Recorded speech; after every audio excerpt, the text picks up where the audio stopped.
బాగా కాళ్ళు దాని ఉపయోగం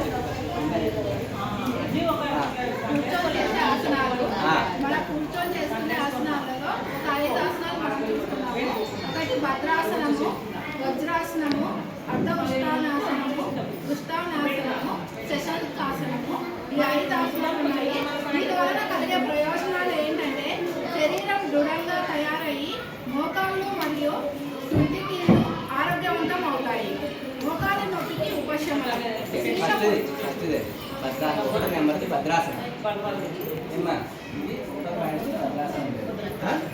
మనకు వెన్నముక ఉంటుంది కదా, ఇక్కడ వెన్నముక ఇడ చాలా మంది ఇక్కడ కూర్చున్నప్పుడు ఏమంటే ఇది కూర్చుంటుంటారు, పడిపోయి ఉంటుంది వెన్నముక. అర్థమైందా? ఇట్లా ఏంటి పడిపోతుంది? మన వెన్నముక శక్తి ఉండదు. వెన్నముక ఇట్లా నిండారుగా ఎప్పుడైతే పెడతామో అప్పుడు మనము ఏదైనా నేర్చుకుని సిద్ధంగా ఉన్నట్టు గుడ్డి గుర్తుంది. ఇట్లా పడిపోతుందంటే నిద్ర వచ్చినట్టు గుడ్డి గుర్తుంది, లేకుంటే ఆహారం తినాక నీరసం వచ్చినట్టు గుడ్డి గుర్తుంది.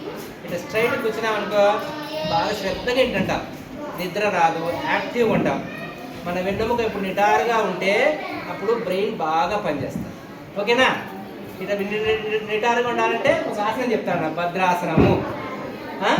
భద్రాసనం అంటే ఏమంటే ఇప్పుడు 2 కాళ్ళు ఉన్నాయి కదా, మీ అరికాళ్ళు, మీ 2 అరికాళ్ళు ఒకదాన్ని కూడా తగిలియండి. ఈ 2 చేతులతో ఏళ్ళతో పట్టుకోండి. నాకు ప్యాంట్ టైట్ ఉంది, కాళ్ళు దగ్గర అక్కడ ఉన్నాయి. మీరు ఎంత దగ్గరకి అయితే ఇంత దగ్గర రానియాలి, ఇంత దగ్గరికి. నా ప్యాంట్ చిరిగిపోతుంది. ఓకేనా? ఇట్లా పట్టుకొని వెన్నెముక నిటారుగా ఉంటుంది కదా, 2 కాళ్ళు ఇట్లా భూమి వరకు అణిచాలి, బాగా కొట్టండి.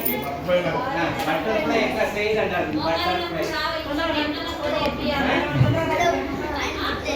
Butterfly exercise. పేరే పేరు బాగా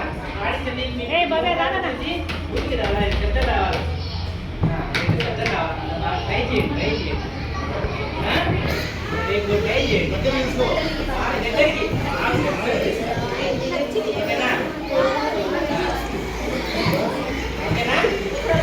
ఓకే, వెరీ గుడ్. ఇది చేస్తే అమ్మా నాన్న ఎప్పుడు మోకాలు నొప్పి, నాకు మోకాలు నొప్పి మాత్రం వేసుకోవాలంటారు కదా. మీరు జీవితంలో మోకాలు నొప్పులు రావు. మీకు చిన్నపిల్లలు పెద్దలకు ఏం చేయడం మందులు వేసుకోవాల్సింది వాళ్ళ కర్మ. మీరు అంటే నేర్చుకుంటే మీకు జీవితంలో మోకాలు నొప్పులు రావు. ఓకేనా? మీరు అవి అప్పుడు రోజు చేస్తూ ఉండాలి. ఓకే? స్ట్రైట్గా ఉండాలి వెన్నెముక. నువ్వు రోజు హెల్త్ బాగా పడుతుంది, నీకు ఆకలి కూడా అవుతుంది. ఓకేనా?